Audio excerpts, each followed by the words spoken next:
And so, of course, that brings us to virtual backgrounds because, look, I understand it.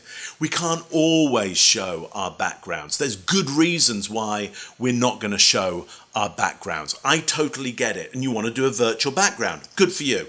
I'm all for it. But look, here's what I notice about virtual backgrounds. Sometimes they're just a blurriness. And then the brain goes, well, insufficient data, default to a negative. Where are they? What don't they want to show me? What's going on there? I mean, if they're keeping their background a secret, what else are they keeping a secret from me? What's really going on back there, and what's really going on in the office as well, behind the scenes? What's going on in their mind? What's going on in the leadership?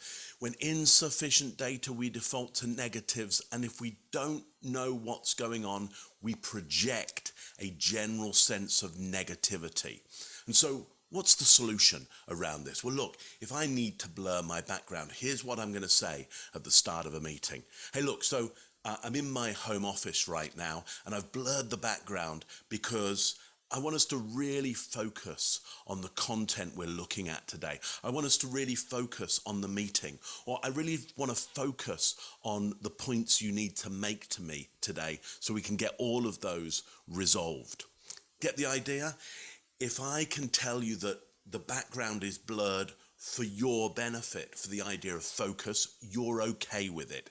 If I can give you a reason for the blurry background, your brain goes, okay, that's great, I'm in on this. But what do we do if we don't want a blurry background and we want to have some kind of virtual background?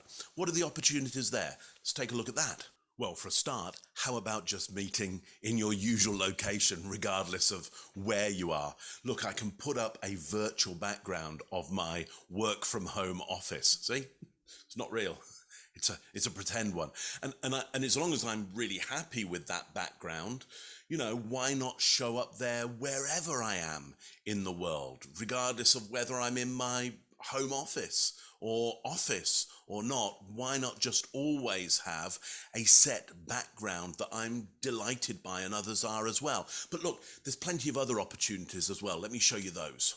Well, look, here's a little bit of an example of maybe where not to be. I mean, it's a beautiful looking beach and that palm tree waving in the background looks fantastic. But ultimately, you and I have never been to this particular beach, and everybody keeps showing up in it. And the movement is distracting, essentially. You want to be the focus. It's not really connected to you, and it draws focus away from you and your relationship. Much better place to be is here. It's a still image for a start, but let me tell you about this. This is the Mauna Kea beach in Hawaii, and it's one of my favorite beaches in the world. And I thought today we'd meet here because it's great to get that feeling of getting out in the sun and enjoying somewhere that you really, really love. I really, really love this place. I haven't been there for many, many years. I really miss it. And I wonder, what are you missing at the moment? Where have you not been able to get to most recently? Where's one of your favorite places in the world? If you can meet virtually in one of your favorite places, it's a great way to connect to others and ask them about their favorite places. Look, I'm not suggesting it has to be a beach, but can you have a background that really connects to you in some way? It shows off your values, or certainly displays your values, what's most important to you.